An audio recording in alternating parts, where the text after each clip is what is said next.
வணக்கம் மக்களே, நாம இந்த ஆரோக்கியமான பதிவில் நம்ம காலையில் எழுந்ததும் வெறும் வயிற்றில் பழைய சாதமும் நீராகாரமும் எடுத்துக்கொள்ளும் போது என்னென்ன மருத்துவ நன்மைகள் நமக்கு கிடைக்குது அப்படின்றத பற்றி விளக்கமாக பார்க்க போகிறோம். குறிப்பாக நம்ம இதை பற்றி பார்க்கணும் அப்படின்னா, நொதிக்க வைக்கப்பட்ட பழைய சாதமும் அதன் நீரும் நம்முடைய தலைமுடி மற்றும் சரும ஆரோக்கியத்தையும் அழகையும் மேம்படுத்தும் அப்படின்றது நமக்கு தெரியும். ஆனால் அது நம்முடைய ஆரோக்கியத்திற்கு எந்த அளவுக்கு நன்மைகளை தருது அப்படின்றது தான் நம்ம விளக்கமாக பார்க்க போகிறோம். ஏன்னா நம்மள பல பேரும் பார்த்தோம் அப்படின்னா, பழைய சாதம் எடுத்துக்கொள்ளும் போது அது நம்மளுடைய உடல் எடையை அதிகரிச்சிடும், உடலுக்கு சோம்பேறித்தனத்தை கொடுத்துரும் அப்படின்ற மாதிரி பல கட்டுக்கதைகள் எல்லாம் சொல்லுவாங்க.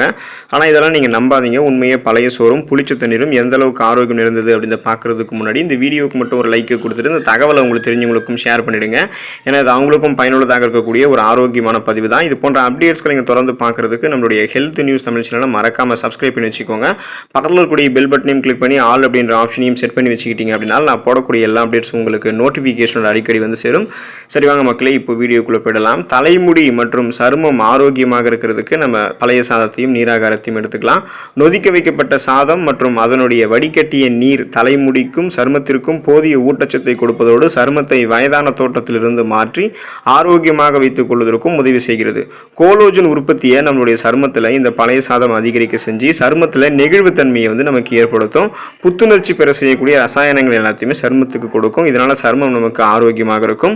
அதே போல பழைய சாதத்திலிருந்து வடிகட்டிய நீர் தலைமுடிக்கு இயற்கையான ஒரு கண்டிஷனராக செயல்படுகிறது. தலைக்கு ஷாம்பு பயன்படுத்தி தலையை அலசினதுக்கு அப்புறம் இந்த நொதிக்க வைக்கப்பட்ட தண்ணீர் ஊற்றி தலையை அலசணும் அப்படின்னா தலைமுடி உறுதியாகவும் இருக்கும், பளபளப்பாகவும் மாறும். அடர்த்தியாக வளரக்கூடிய கருகருவென்று வளரக்கூடிய கூந்தல் அமைப்பையும் நம்ம பெறலாம். குறிப்பாக இதற்கு காரணம் பழைய சாதத்திலும் நீராகாரத்திலும் இருக்கக்கூடிய விட்டமின் சத்துக்களும் ஆன்டி ஆக்சிடென்ட்களும் தான் தலைமுடியினுடைய வளர்ச்சியை தூண்டுவதற்கு உதவிகரமாக இருக்கு. ஸோ தலைமுடி இளம் வயசில் நரைத்து போவது, பித்தநரை ஏற்படுவது, முடி கொட்டுதல், பொடுகு தொல்லை என எதுவுமே இருக்காது. உள்ளிருந்து தலைமுடியினுடைய வேர்க்கால்கள் வரைக்குமே அது ஸ்ட்ராங் ஆக்கப்பட்டு அடர்த்தியாக வளரக்கூடிய கருகருவென்று வளரக்கூடிய பொலிவான கூந்தல் அமைப்பை பெறுவோம். சருமமும் அப்படிதான். முகப்பொருட்கள், கண் கருவளையங்கள், கரும்புள்ளிகள் எதுவுமே நமக்கு இருக்காது.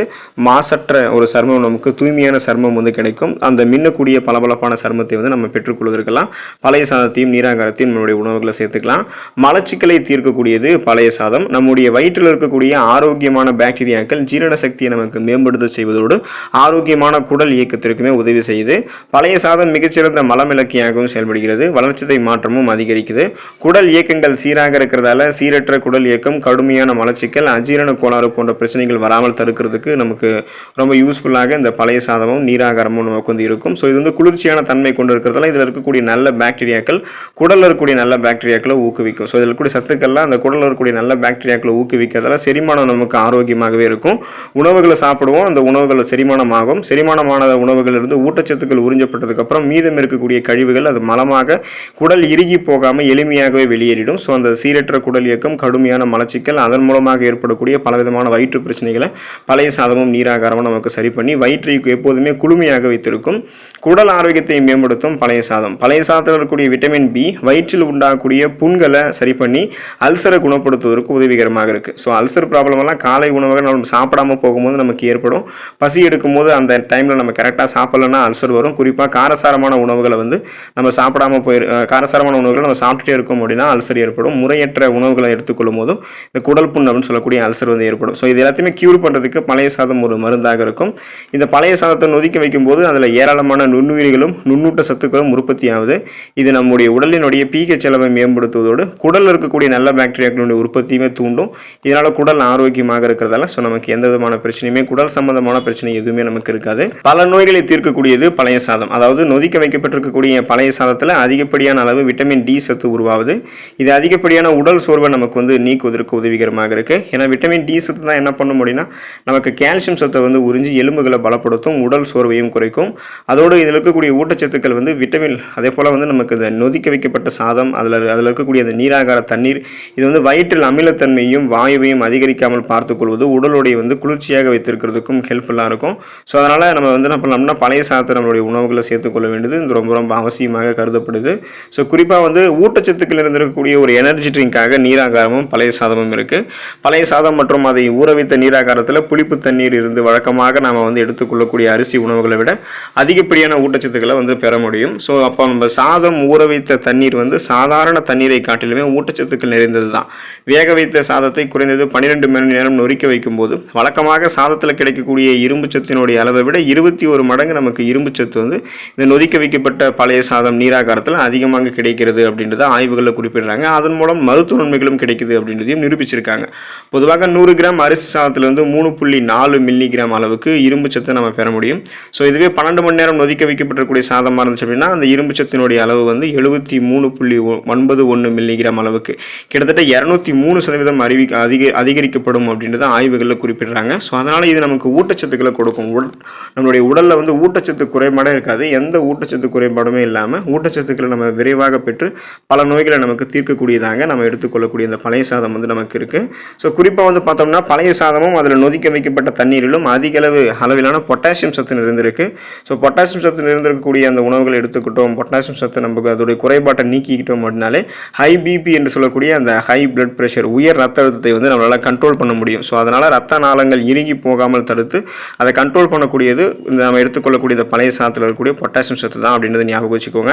இந்த நொதிக்க வைக்கப்பட்டிருக்கக்கூடிய பழைய சாதத்திலிருந்து நாம் அதிகப்படியான செலினியம் மற்றும் மெக்னீசியம் சத்துக்களை பெற முடியும். இது இரண்டுமே நம்முடைய எலும்புகள் உறுதியாவதற்கு உதவிகரமாக இருக்கிறதால ஆஸ்டியோபோரோசிஸ், எலும்பு மெலிவு நோய், மூட்டு வலி, எலும்புருக்கி, முடக்குவாதம், எலும்பு மஜ்ஜைகளில் ஏற்படக்கூடிய பிரச்சனை, மூட்டு வளர்ச்சி என எதுவுமே இருக்காது. ஒரு 40 வயசுக்கு அப்புறம் கூட எலும்புகள் பலம் பெறுவதற்கெல்லாம் பழைய சாதத்தை நம்ம இப்போ இருந்தே சாப்பிடலாம்.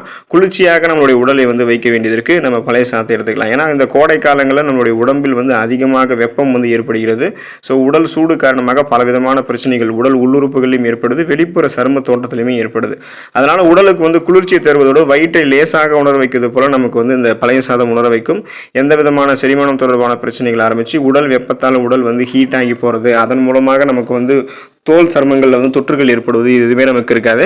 ஸோ உடல் எடையை வந்து பார்த்திங்கன்னா நாள் முழுவதுமாகவே நீங்கள் வந்து அதாவது உங்களுடைய உடலை நாள் முழுவதுமாகவே நீங்கள் பழைய சாதமும் நீராகாரமும் எடுத்துக்கொள்ளும் போது சுறுசுறுப்பாக வைத்திருக்கலாம். ரெஃப்ரெஷ்மெண்ட்டாக புத்துணர்ச்சியாக வச்சுருக்கிறதுக்கு பழைய சாதம் உங்களுக்கு ரொம்ப ரொம்ப உதவிகரமாக இருக்கிறதால சுறுசுறுப்பாக நீங்கள் அந்த நாளை தொடங்க ஆரம்பிப்பீங்க. வெள்ளை அரிசியில் மட்டும் கிடையாது, சிவப்பு அரிசி மற்றும் ப்ரௌன் ரைஸிலுமே நம்ம இந்த பழைய சாதத்தை செய்ய முடியும். இது வந்து நமக்கு இன்னும் கூடுதலான ஊட்டச்சத்துக்கள் வந்து நமக்கு கிடைக்க பெறும் அப்படின்றத நீங்கள் ஞாபகம் வச்சுக்கோங்க. ஸோ குறிப்பாக வந்து பார்த்தோம்னா நம்முடைய முன்னோர்கள் எவ்வளவு வசதியானவர்களாக இருந்தாலும் சரி, வயல்களில் வேலை பார்க்கலாக இருந்தாலும் சரி, அவர்களுடைய தினசரி காலை நேர உணவாக பழைய சோறும் அதில் ஊற்றிருந்த புளிச்ச தண்ணீரும் தான். இதனால தான் அவங்க வந்து நீண்ட நாட்கள் ஆரோக்கியமாக உடலை வலுவோடு வைத்திருந்து பல நாட்களாக வாழ முடிந்தது. இட்லி தோசை அப்படின்னு நம்ம மாறிய பின்னது கூட பழைய சோற்றை ஏழைகளினுடைய உணவு அப்படின்னு சொல்றதுக்கு ஆரம்பிச்சிட்டோம். ஆனால் சமீபத்திய ஆய்வுகள் என்ன குறிப்பிடுறாங்கன்னா உலகிலேயே மிக ஆரோக்கியமான காலை உணவாக பழைய சோறு தான் இருக்கும் அப்படின்னு தெரிவிச்சிருக்காங்க. இப்போல்லாம் நமக்கு இந்த 5 ஸ்டார் ஹோட்டலில் நட்சத்திர ஹோட்டலில் இந்த 5 ஸ்டார் நட்சத்திர ஹோட்டலில் ரொம்ப மாடர்னான ஹோட்டலெல்லாம் மண் பாத்திரங்களில் வந்து பார்த்தோம்னா பழைய சாதத்தில் வந்து பரிமாறுறாங்க. மண் பாத்திரங்களில் நிறைய உணவுகளையும் செய்கிறாங்க. அதுக்கு காரணம் மண் பாத்திரத்தில் வச்சிருக்கக்கூடிய உணவுகள் வந்து ரொம்ப ரொம்ப ஆரோக்கியமானது. அதில் எந்த விதமான கிருமி தொற்றும் ஏற்படாது. அந்த மண் சட்டியிலையோ மண் பாத்திரத்திலையோ நம்ம வச்சு சாப்பிட்டோம் ஒரு உணவு அப்படின்னா அது நமக்கு நீண்ட நாட்கள் ஆயுள் காலத்தை வந்து அதிகரிக்கும். ஸோ பழைய சாதத்தையுமே அப்படி தான் பரிமாறுறாங்க. பழைய சாதத்தில் 5 ஸ்டார் ஹோட்டலெலாம் கொடுக்குறாங்க. ஸோ இது வந்து புளிச்ச தண்ணீர் அந்த பழைய சாதம் அப்படின்னு பார்த்துட்டோம் அப்படின்னா இதில் நிறைய மருத்துவ நன்மைகள் இருக்குது அப்படின்றது இந்த பதிவை பார்த்ததுக்கப்புறம் நீங்கள் தெரிஞ்சிருப்பீங்க. ஸோ குறிப்பாக இது வந்து இந்த பழைய சாதம் செய்கிறதுக்கு நிறைய பேருக்கு நிறைய முறை தெரியும். பொதுவாக எப்படி நம்ம அளந்து சமைச்சாலும் கரெக்டாக சமைச்சாலுமே கொஞ்சமாவது சாதம் வந்து மீந்து போயிடும். அல்லது பழைய சாதத்துக்காக நம்ம கொஞ்சமாக முன்னாடியே அரிசி அதிகம் சேர்த்து வடித்து வச்சுக்கலாம். வடித்த சாதம் நல்லா ஆறுனதுக்கப்புறம் அதை ஒரு மண் சட்டியிலையோ அல்லது பாத்திரத்திலையோ போட்டுக்கணும். அதில் மீண்டும் நிறைய நீரும் 1/2 ஸ்பூன் உப்பும் சேர்த்து கலந்து மூடி வச்சிடணும். இன்று மதியம் வைத்த சாதமாக இருந்தால் கூட நீங்கள் சாயங்காலம் தண்ணீர் ஊற்றி வைக்கலாம். மண் சட்டியில் வைக்கிறது இன்னும் நல்லது. இரவு முழுவதுமாகவே சாதம் வந்து அந்த நீரில் நொதிக்க ஆரம்பிக்கும். காலையில் நம்ம எடுத்து பார்த்தோம்னா பழைய சோறு நம்முடைய காலை உணவுக்கு தயாராகிடும். பழைய சோறுக்கு தொட்டுக்கொள்வதுக்கு பெஸ்ட் காம்பினேஷன் எப்போதுமே சின்ன வெங்காயம், பச்சை மிளகாயம் தான். நல்லா வந்து தண்ணீரில் ஊறி இருக்கக்கூடிய சாதத்தை கையால் பிசைஞ்சு தேவையான அளவு உப்பு சேர்த்து கரைத்து குடிக்கவும் செய்யலாம். சிலர் வந்து அந்த நீரை தனியாக வடித்து நீத்து கஞ்சி, மேல் கஞ்சி அப்படின்னு சொல்லுவாங்க, நீராகாரமாகவும் குடிப்பாங்க. அந்த சாதத்தில் தயிர் அல்லது மோர் சேர்த்தும் சாப்பிடலாம். ஒரு முறை சாப்பிட்டு பழகிட்டோம் அப்படின்னா அதோடைய டேஸ்ட் நமக்கு ரொம்ப ஒட்டி போயிடும். அதில் கூடிய மருத்துவ நன்மைகளும் கிடைக்கப்பெற்று நலமோடு வாழலாம். ஸோ பழைய சோறை தொடர்ந்து எடுத்துக்கொள்வதற்கு முயற்சி செய்யுங்க. அதில் கூடிய ஊட்டச்சத்துக்களை பெற்று நலமோடு வாழுங்க. அடுத்த பயனுள்ள பதிவில் மறக்காமல் சந்திப்போம். நன்றி மக்களே.